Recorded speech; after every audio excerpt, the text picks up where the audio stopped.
Hello and welcome once again to Sports 24/7. Today we are here to discuss the Euro 2020 finals. We have with us our regular contributors on football, Casper Anderson from Denmark, Advait and Pranav Ranade.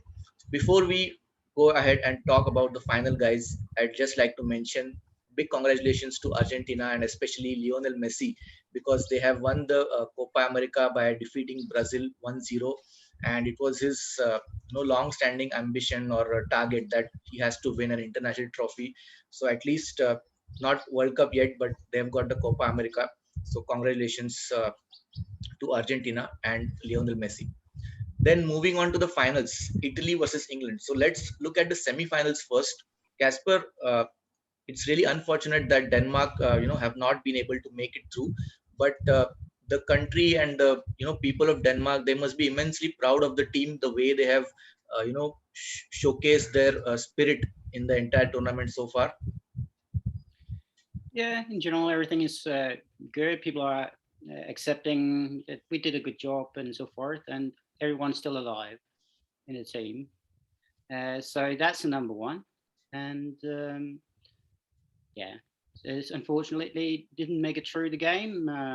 We had it was the penalty, of course, but also you can see when Dams or he scored the free kick goal, the first one in the tournament actually.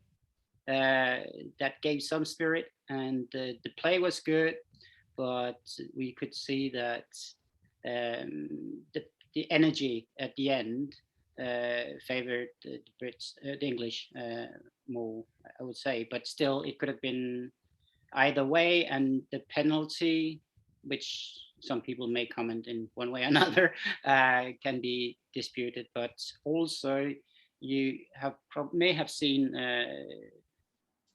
the pictures of some spectators at the stadium using lasers at Yes. the Yeah. Schmeichel. Whether it had influence or not, it's the fine they had to pay was like, I don't know, 200,000 Danish. That's like 2 million rupees, I guess. That's nothing compared to the gains they get from such a mischief. Yeah, 2 or 2.5 million rupees, something like that, in between 20 to 25 lakh rupees, if I'm not wrong. So yeah, you're right. So it's 2.5 million rupees.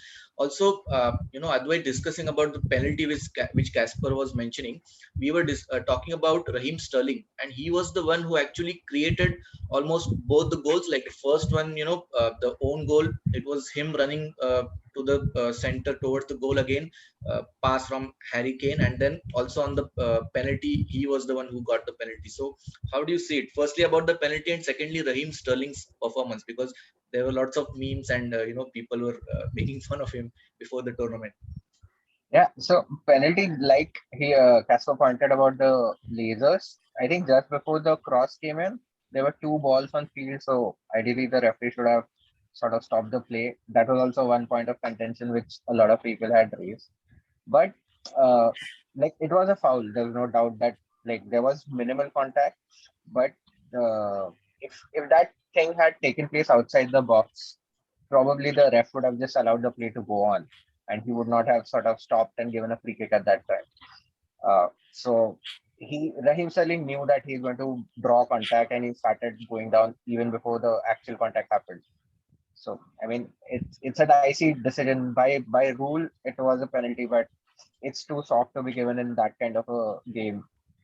So yeah, Crunch situation, and tough to be given, yep. in a crunch situation when the score is 1-all, semi-final match, final berth on the line. So that was a bit unfortunate. But anyways, I think even Casper Schmeichel saved it, and still, it went in on the rebound. So luck was with England, you can say, Pranav. And Pranav, you have been supporting England, or you have been saying since the beginning of the tournament that this England team is different. They are a good side.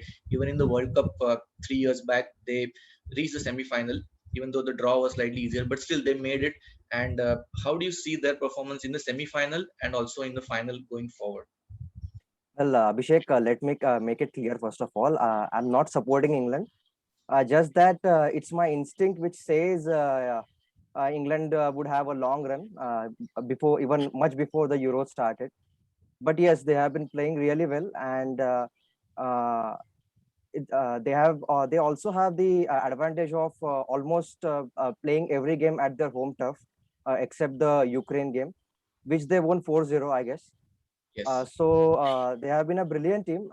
They lack creativity in the midfield, but they have so many talented forwards, and also to specially mention Luke Shaw and Harry Maguire, they have been absolutely fantastic.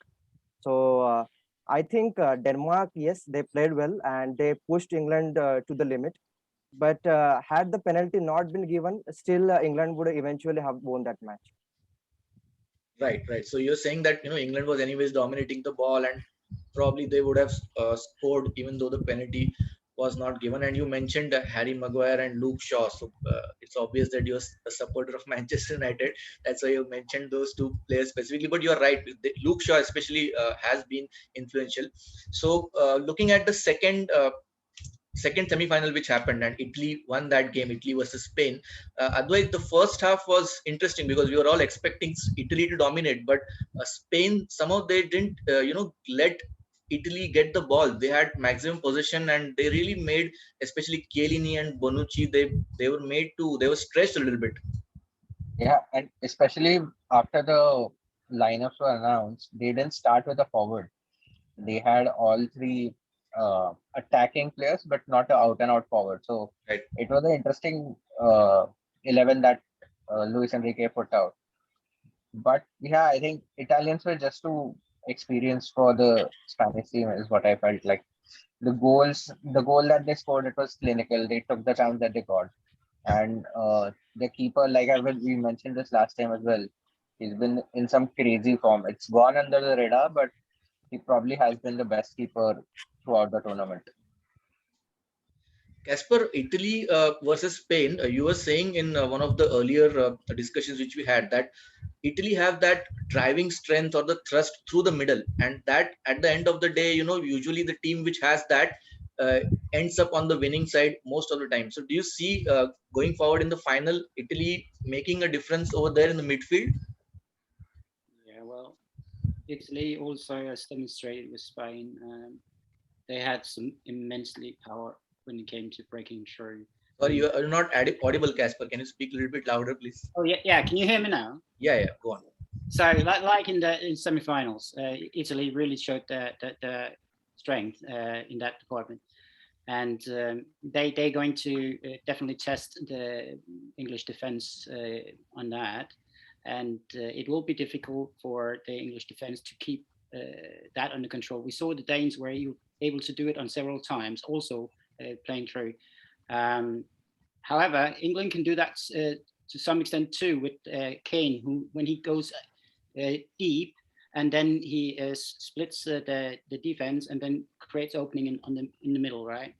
So it's going to be an advantage for both, but I think on that one, the Italian team has the upper hand, but of course England have the upper hand in terms of the home field advantage. Yes, also Advait, Casper just mentioned Harry Kane. We noticed, especially in the game against Denmark, that Harry Kane is an out and out striker, but he was also dropping wide and also dropping deep into the midfield to create the chances. Like his ball actually made the difference, I think, on the own goal or on the penalty. But he was playing the role of creator as well. So in the final, do you see them like mixing and matching a little bit? He definitely will be dropping deep because Sterling won't drop deep. He's not just someone who will defend or play in the final third. He will always be near the box and stay. And Harry Kane dropping deep it means that one of either Cellini or Bonucci gets pulled out of their Right, right. defensive Yeah. line.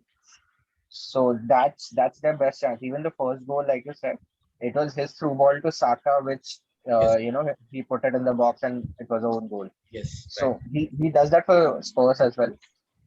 They have Son there. Similarly, you have Sterling here who will run behind the defense. But it will be interesting because Italians do have Jorginho. So I'm interested to see Mason Mount today because he knows Jorginho's game. They play together for Chelsea. Right. So you might see that's one matchup which could be very interesting if Mount starts. We don't know what Southgate will put up. And I think it will be also be unfair, guys, if we don't mention Gareth Southgate, because he himself has been in the 1996 Euro against Germany.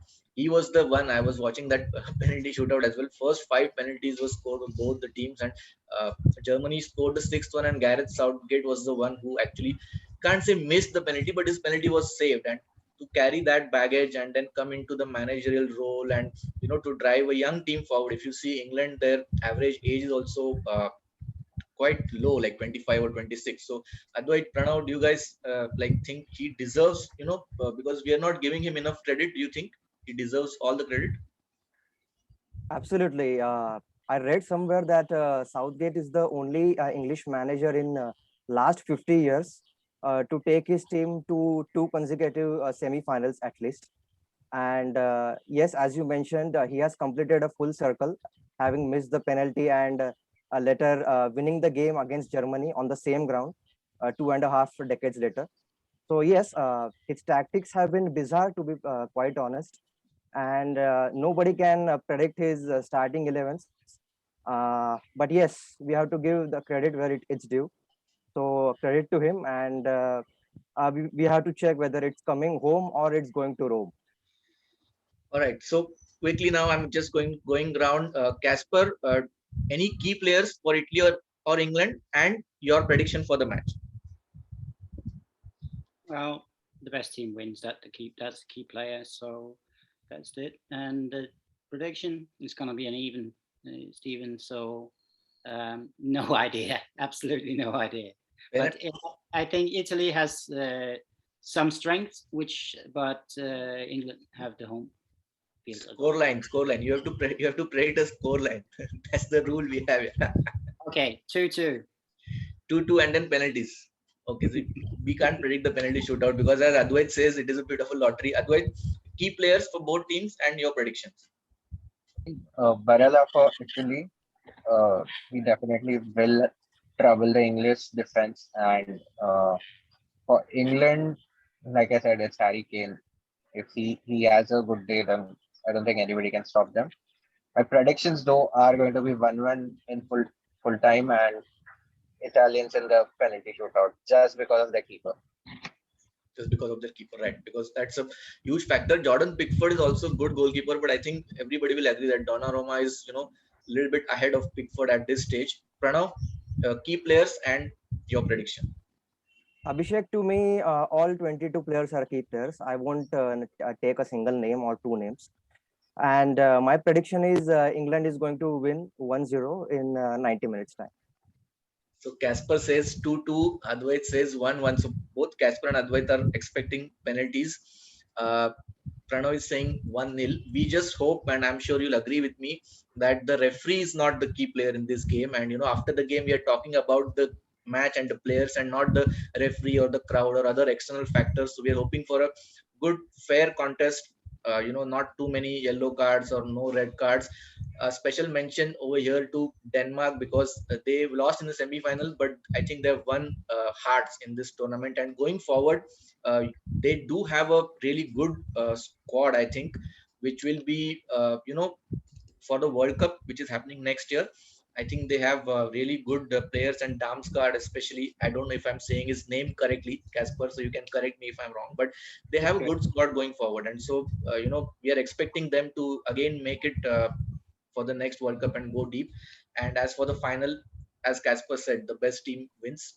I thank all three of you for being with us throughout this Euro Championships and even going forward for the English Premier League and other leagues going around the world and Champions League. We will be meeting, and I hope that Casper will be there with us in some of these videos as well. Also Advait and Pranav. So thank you very much, guys. Stay safe. Watch the match. Watch our videos as well if you enjoy them. Do like and subscribe to our page, like our videos, and take care. We'll see you soon. Thank you.